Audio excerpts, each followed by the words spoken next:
GHRT Rewinds are brought to you by Laughlin and Wolfington Realty. Mike and Nate and Harrison teaming up to help you sell your home faster and for top dollar. Maine State Chamber of Commerce with a survey, I think about 1,400 members. George, our good friend Dana Connors of the Maine State Chamber of Commerce is on line 3 to go over some of the findings of this survey right now on GHRT. Hey, Dana, how are you? I'm great. How are you guys? Good. Good. Well, 1,400 or so members of the chamber participating in this survey? Yeah, that's correct. And let me take a moment to give a shout out to local and regional chambers. I think as you two obviously know, and many of the listeners know, that we're all part of a big family, the local regional chambers as well as the state. We meet with them twice a week during this coronavirus challenge. But I have to give a shout out to them. They took on this project, and we know how complex and we know how challenging a survey can be and how difficult it is to get a response. But when you get 1,400 and over 50 respondents to a survey, you know you're onto something. And I think that is what these 45 chambers who came together to accomplish is. I give them a lot of credit. It's great work. And many of them are operating with, in many instances, only themselves because they're not eligible for federal funds, and they've had to furlough off people. So my hat goes off to them. I think it's a great project, and I think that they've done great work. So I'm kind of sharing it with you on their behalf because I certainly want to take the opportunity to give them a shout out as I just have. So thanks for that. Dana, adjusted by, and all these surveys are often important that we explain when they were taken. This was taken before the governor made her four-pronged approach to reopening business, right? That is correct. They acknowledge this in the survey. There was a 5-day period, the very first of May, from the first day of May to the 6th, prior to her rural reopening on the 8th, and prior to the 11th and the 18th, which affect both retail as well as restaurants. But what this survey really, to me, has accomplished is not that there's not an incredible surprise, but what it does, it really brings into clearer focus the impact by numbers and by percentages as the coronavirus affects the employee, but also the revenue. And I think that's very significant. And at the same time, it gives us all in the state kind of a benchmark. We know where we are today, and as things improve going forward, how does that serve us as well? So the significance is really in that focus. For example, we know that, again, you had 1,400 businesses that really looked at all sectors. A heavy percentage came from the tourism industry, the lodging, the campgrounds, the restaurants and bars, and retail. Not surprisingly, because they are in the eye of the storm.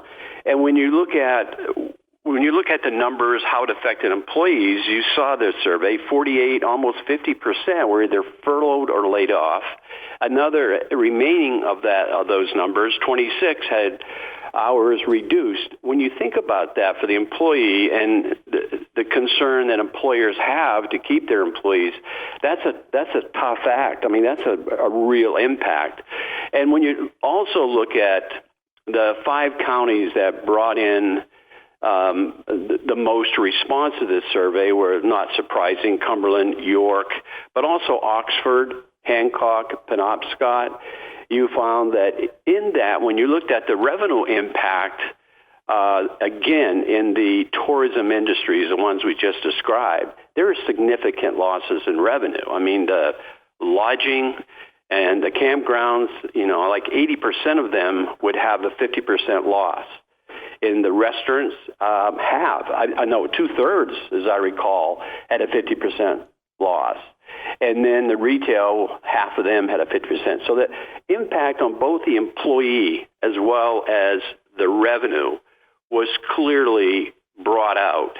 And again, it just helps us to better understand by specific numbers and percentages the true impact. And that can serve us very, very well, looking at it through a positive lens. Dana, let me jump in with a question here, because you talked about those respondents to this survey that talked about how much they're expecting to lose, and also those that are expecting or have already furloughed staff. Those numbers, especially the number of furloughed or laid off, those numbers would be greater if not for taking part in the Paycheck Protection Program or the Payroll Protection Program. It's how many?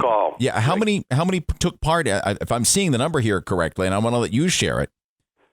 Yeah, actually, that's an extremely important point to this, because without the Paycheck Protection Plan, you have in this survey the reach of over 50%. I think it was like 53% of businesses had the opportunity to receive dollars under that program, which is forgivable if 75% is applied towards payroll. Very significant. The other one, which was not as significant, was the EIDL program and the economic disaster loan program. And that's one that was around 15%. It's not a forgivable. It has a low-interest loan, and it can be used for other capital acquisitions. And the one that probably we all need to know more about is the work share, where you can actually furlough your people. You can receive some unemployment, and that was only utilized to something like 1%, when it's really, I don't think, well known, but it is there. And some local and regional chambers are actually utilizing that program. It's a significant one. I also want to take just a moment, though, because what you found in this survey as well was a real empathy and appreciation for the leadership, the challenge that we're all facing, united as a state, as an economy, and our administration, our governor's leadership to navigate this and maneuver it. And the other thing that I think was really reassuring is that, as serious as this is, and sometimes we hear of all the problems, the fact of the matter remains that businesses have taken this on very, very seriously. They want to open as quickly as possible, but they want to do so cautiously and carefully. They do not, and under any circumstance, want to put ourselves in a place where haste makes waste and there's a resurgence. And so they're begging for guidelines so that they can comply, they can protect their employee, and they can protect the customer. You see, I think that's good news, because I think it puts a state in a better position to be able to open sooner, but to do so with caution and care and consideration for others. I picked up on basically the same thing, particularly on the theme of the 14-day quarantine, which does present very big difficulties in the tourism industry. But as you go through the numbers regarding the governor's reopening plan, they being the people who were surveyed, want it done just right, not too slow, not too fast. Many were urging caution in opening too quickly, so that we don't have a resurgence and have to shut down after they open up. That was one of the key things I pulled out of this. Absolutely. You said it better than I did, actually. Well, it's just not a surprise. But I would say, that is a key takeaway from this survey. Absolutely. And I think the other thing we all have to appreciate that comes forward in this, and you brought it forward in your what you just mentioned, and that is the big issue confronting the tourism today is the 2-week quarantine. And I do know that the Commissioner of Department of Economic and Community Development, Heather Johnson, has been hard at work working with the industry to try to find, is there a way through testing, through inspections, through other means that allows us to be able to open up sooner, but to still have that caution in place so that testing can alleviate the 2-week quarantine, or at least put it in a fallback position so it's not the first order of business.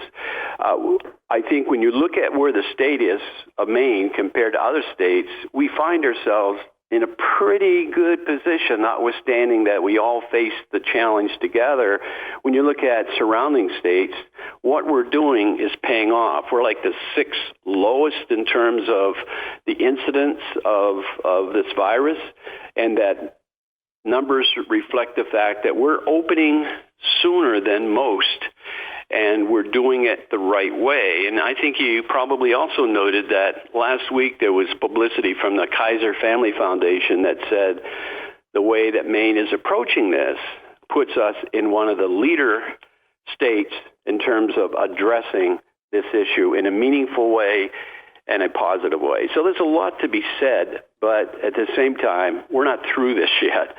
And it's something that unites us, and that's the way we should be approaching it. And I think for the most part, we are. Notwithstanding the anxiety and the frustration and the impact that being closed has on both the livelihood but also the lives of our people. And by working as we are, we'll get through this sooner, we all hope. And I think there's evidence to support that. I'm looking for the silver lining in this survey. Talking with Dana Connors of the Maine State Chamber of Commerce, a survey of, I think, 1,460 Maine businesses.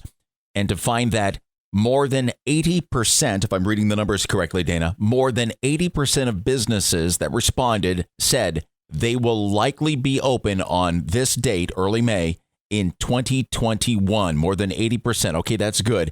But still a moment of thought for the 8%. 8% saying it's extremely unlikely that they will not be open a year from now. How do we help that? How do we help that 8% and reduce that number? Well, I think by observing the very practices that put us in a place where social distancing is a priority, where hygiene matters, where guidelines when you open up a business. Sometimes it can be frustrating when you stand in line and you're the 25th, but at the same time, those practices, that type of commitment is what will get us through this. And I think, we're finding that for 4 or 5 weeks now, the so-called flattening of the curve is working. And that doesn't just happen by chance. It happens because we are adhering to those practices. We are paying attention. We are taking this on responsibly. And that will get us through. I think that as I've said a number of times before, it's not well said, well understood, but I think that when you look around at businesses, many of them didn't, given the chance, like, for example, in retail, you read every day that they were authorized to begin on Monday, but how many of them said, you know what, I'm going to go that extra distance. I'm going to be sure my people are protected. My customers know that they're welcomed, but they're also going to be safe.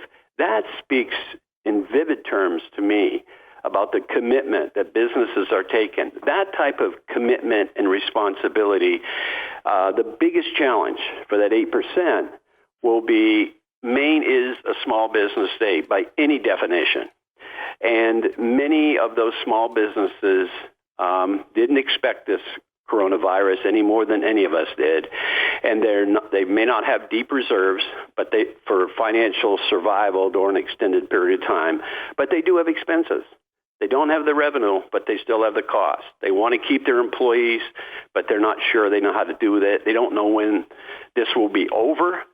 And so that is a sign of both desperation, but also survival. And I think that is what is of serious concern and what calls upon all of us to do what we're doing and continue to do it. And that is practice good hygiene, social distancing, be committed to what is expected of us in terms of the guidelines so that we can open up quickly. I mean, you saw the same statistic, Rick, not the same statistic, but a counter statistic when the same question was asked of this year. 16% said it was very unlikely that they would open. And that went to 20% in York and Hancock counties. Mm-hmm. And you see every day businesses that are saying, you know what, I just can't survive any longer. I don't know when this is over. I don't have the reserves to carry me through. I've lost some of my employees. It's just a cry for help. And God knows we'd all like to have that magic wand to keep them alive practice because they're so much a part of our economy and our state. GHRT Rewinds, brought to you by your hometown real estate team, Laughlin and Wolfington Realty. Thinking about selling your home? Call 629-9211 and start packing.